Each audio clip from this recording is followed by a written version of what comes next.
Welcome back to Out of the Rough. My name is Fred Arnold, and I'm with Scott Jette. Scott Jette is a consultant with Credo Consulting, a former U.S. Marine Corps sniper, and 10 years in nonprofits and 10 years in for-profit businesses. And so you help companies consult, picking the right people for the right spot in organizations.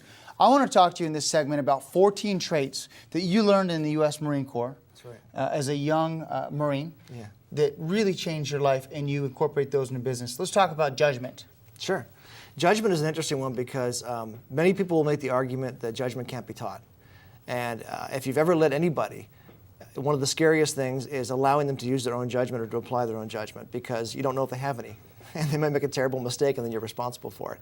But judgment cannot so much be taught as it can be defined. If you can help them understand with clarity what it is you're trying to accomplish, and if you can help indoctrinate them into the way you'd want to see it done, so they're not just accomplishing your goals, but they're doing it the way you would want to see it done, they're going to start expressing the same kind of judgment you would if you were in that situation. One of the things you have to do as a leader is trust others to make a decision. And that's put some parameters around it. Absolutely. Yeah, put some parameters. People are going to make mistakes. Yeah. Justice. Yeah, justice is a big one and often overlooked. You remember the Rodney King riots, where they shouting the whole time, no justice, no peace. If you have an organization where there's a lack of justice, or even worse, a lack of perceived justice, there's not going to be peace in that organization, because there's not going to be peace in the people. And it's difficult because as a leader, you have to guard against an actual injustice, such as promoting someone who really doesn't deserve it over someone who does. But you've also got to guard against a perceived injustice. Maybe what you're doing is perfectly fine, but you're not realizing that somebody else sees it as unfair. Yeah. And it will have the same effect on them as if it actually was unfair. Right. So you've got to create an environment where people can trust in your decisions that they will be just, or you're not going to have peace in the employees, you're not going to have peace in the company. Well, within justice, you talk about making a decision, decisiveness. Yes, decisiveness. Making an educated decision and moving on. Sure, sure. The inability to make a decision is difficult to follow. One of my favorite guys from history, General Patton, said that in a crisis situation, you're better off making the second best decision than waiting too long and coming to the best decision. If it's a tough situation and people are looking for someone to make the call, make the call.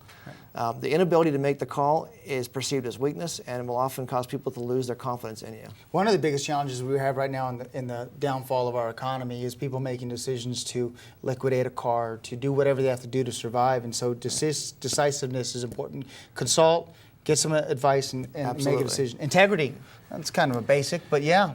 Yeah, but it's actually the key to all of them. It's the scariest one, because if you develop, say, 13 of these 14 traits and don't develop integrity, you are now a highly developed, highly effective, immoral leader. And we've seen those around the world, and we've seen those throughout history, and they do horrible damage to people's lives and to the globe. Right. You have to anchor it on morality, and that's what integrity is. And if you don't anchor it with that, please don't develop it at all. One of the best things I got as a young man was an award called it was being Mr. Dependable. You know, I got it in fourth grade, right? Yeah. And I'd always stuck with it. If I wasn't dependable and I slacked off on something, it bothered me from that one award I got in fourth grade. Oh, that's great. Dependability. That's great. Yeah, dependability is fun because it's not necessarily, I love the fact that you mentioned that you respected that as a kid, because dependability isn't often respected in the young. It's not something you want to hear about your first car. You're not looking for dependable, you're looking for sexy. Yep. You don't want to hear your blind date described as dependable. That's not going to make you want to show up. But the reality is, the older you get, the more you realize that something that is not dependable is absolutely useless. But I want my business consultant to be dependable. Absolutely. I want my mortgage advisor to be dependable. Because you figured it out. No matter how good they are at everything else, if you can't depend on them, there's no value. Yeah, I like it. I like it. Tact. Being respectful and tactful. Yeah, tact. Is tact what I'm thinking of, is being respectful and the tact, the way you handle things? It's exactly that. It's how you present something. When you communicate something, you're communicating two things. You're communicating the information, and then you're communicating the intent. Mm-hmm. And tact is the intent. If all you communicate is the information, it's go over there, do that. Mm-hmm. People may do it because they have to. They're not going to do it because they want to. You know, there's so many simple ways to give tough news. Yeah. There's so many different ways to be respectful to people. You know, I'm sorry that we have to do X, Y, or Z, but here's some alternatives. Exactly. You know, you don't have to be authoritative all the time. No, in fact, don't be. That's where tact gets lost. Yeah, initiative. Take the first step forward. Initiative. Well, look at your computer, for example. Your computer is highly effective and actually possesses many of these traits. But it can never be a leader because it possesses no initiative. It only does what it's told. Mm-hmm. Regardless of how smart or how much information it has access to or how fast it is or how accurate it is, it does nothing if you don't tell it to. Mm-hmm. So somebody that lacks initiative, that won't make that decision and take that step, isn't much good to you. The Marine Corps judges every action by initiative and judgment. So if you do something wrong, rather than say you've done something wrong, they'll say it was good initiative because you did something. Yeah. Poor judgment. You did the wrong thing. You know, I always often tell my employees, while I'm gone, make a decision. Exactly. And please. if it's the wrong decision, you know, at least we made a decision. We'll evaluate, so we make the right decision the next time. Well, that's the mark of a courageous leader, allowing them to make their decisions. Yeah, that's important. Thank you. Endurance. Oh man, you got to go hard, don't you? You got to go hard. And you got to go long, and you got to make it. You know, you got to be committed. Well, it's hard to follow someone that's going home early while you're working late. Yeah. Because they simply can't hang, but they expect you to. And it's difficult. You get older. You know, I'm getting older. It's harder to have that kind of endurance. Right. And it doesn't mean necessarily that you have to do a couple of things. You have to have an endurance that they can emulate. And then you have to make sure that endurance is responsible. If you're a marathon runner, don't expect them to be marathon runners because you're just going to burn them out and destroy them. Correct.